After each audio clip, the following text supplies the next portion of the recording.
आज आपण इंटिग्रेशन पाहणार आहे बघा. बेसिक फॉर्म्युला आहे integration of X raise to N with respect to D X. अतिशय सोपा फॉर्म्युला आहे बघा. एक्स रेज टू एन आहे असं ठेवायचं हां, आणि त्याच्या पॉवरमध्ये एक मिळवायचं. म्हणजे नवीन पॉवर किती आली? N plus one. आलेली पॉवर एन प्लस वन छेदात घ्यायची. आता त्याची एक्झाम्पल आपण पाहूया. बघा, पहिले एक्झाम्पल घेतलं आपण, integration of X raise to two with respect to D X. बरोबर. याचं इंटिग्रेशन काय? तर X raise to two plus one, पॉवरमध्ये आपण एक मिळवला आणि आलेली टोटल पॉवर काय? Two plus one. ही आपण छेदात घेतली. बट टू प्लस वन किती आलं? थ्री. मग एक्स क्यूब बाय काय आलं? थ्री. बरोबर. Second example, integration of X raise to three with respect to D X. काय होणार? X raise to three plus one divided by 3 plus 1, that is x raised to 4 divided by 4. Third example, x raised to 9 with respect to dx is equal to काय येणार? x raised to 9 plus 1, पॉवरमध्ये एक मिळवला आणि ती total power काय? 9 plus 1 छेदामध्ये घेतली. 9 plus 1 किती आलं बाळांनो? x raised to काय येणार? 10. बरोबर. आणि छेदामध्ये किती येणार? 10. फोर्थ नंबरचं एक्झाम्पल बघा, integration of x raised to 29 with respect to D X. काय येणार सांगा आता? X raise to 29 plus one divided by 29 plus one, म्हणजे 29 प्लस वन किती आलं बाळांनो? 30. Therefore we can write X raise to 30 divided by 30. अतिशय सोपं आहे.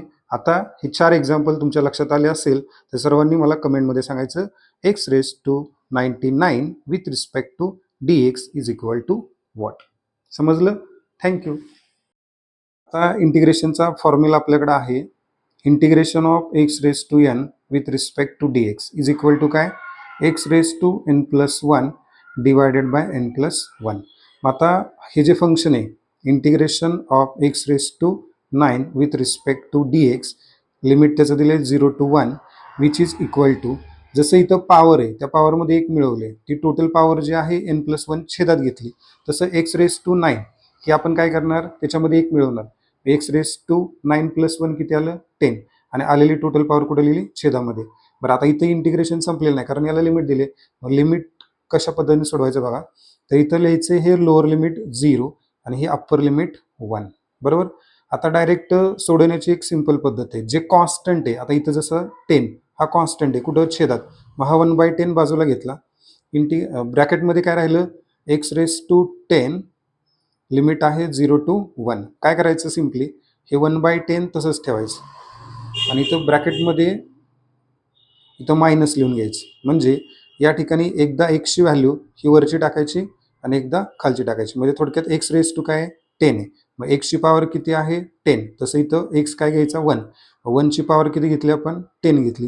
हे अप्पर लिमिट टाकलं. तसं लोअर लिमिट टाकायचं. लोअर लिमिट काय? 0. म्हणजे एक्सच्या जागेवर टाकणार आपण 0 टाकणार. इथं काय येणार? 0 पॉवर 10. बरोबर. मग हे 1/10 तसंच राहील. आता 1ची पॉवर 10 असेल तर उत्तर येणार 1. मायनस 0ची कोणतीही पॉवर असू द्या, उत्तर किती येणार? 0. आता 1 मायनस 0 किती आलं? 1. आणि 1 इंटू 1/10 किती आलं? 1/10. म्हणजे integration of X raise to 9 with respect to D X, ज्याचं लिमिट आहे 0 to 1, त्याची व्हॅल्यू किती आली बाळांनो? 1/10. सिमिलरली सेकंड एक्झाम्पल आहे बघा. या ठिकाणी आपण काय करणार? इथं एक्स स्क्वेअरचं integration with respect to D X घेणार. किती घेणार? पॉवरमध्ये एक मिळवायचा म्हणजे 2 प्लस 1 येईल. किती येईल? 3 येईल. आणि छेदामध्ये ती पॉवर लिहायची म्हणजे किती येणार आहे? 3. बरोबर. लिमिट ऑफ इंटिग्रेशन इथं लोअर लिमिट आणि इथं काय टाकायचं? Upper limit. त्याच्यानंतर या ठिकाणी हा जो कॉन्स्टंट फॅक्टर आहे 1/3 तो ब्रॅकेटच्या बाहेर घेतला. ब्रॅकेटमध्ये काय राहिलं? X raise to 3. बरोबर. आणि लिमिट टाकलं 2 to 5. आता या ठिकाणी काय सांगितलं आपण? 1/3 तसंच ठेवा. ब्रॅकेट करून घ्यायचा आणि इथं मायनस लिहायचं. एकदा एक्सची व्हॅल्यू टाकायची अप्पर लिमिट आणि एकदा एक्सची व्हॅल्यू टाकायची लोअर लिमिट. म्हणजे जिथं एक्स दिसतोय मला तिथं मी काय टाकणार? Upper limit 5. दॅट इज 5चा काय होणार? क्यूब. मायनस लोअर लिमिट टाकणार एक्सच्या जागेवर 2. दॅट इज 2चा काय होणार? क्यूब. बरोबर. मग आता इथं सांगा 1/3 तसंच राहील आणि इथं काय येणार आहे? 5चा क्यूब किती आला? 5 इंटू 5 इंटू 5. 5 5 25. 25 5 125. किती आलं?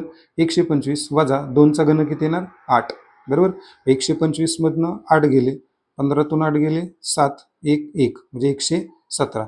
मग 1/3 गुणुले किती आलं इथं 125 वजा 8 117. आता 117ला 3 भाग जातो बघा, 3 एके 3, 3 त्रिक 9 आणि राहिले किती 2, 3 9 27 किती आलं 39. Integration of X raise to 2 with respect to D X of इंटिग्रेशनचे लिमिट दिले 2 to 5 किती आली व्हॅल्यू 39. जर तुम्हाला हे समजलं असेल तर कमेंट बॉक्समध्ये बाळांनो integration of 2 to 4 of X raise to 3 किती ते मला सांगायचं आहे. थँक्यू.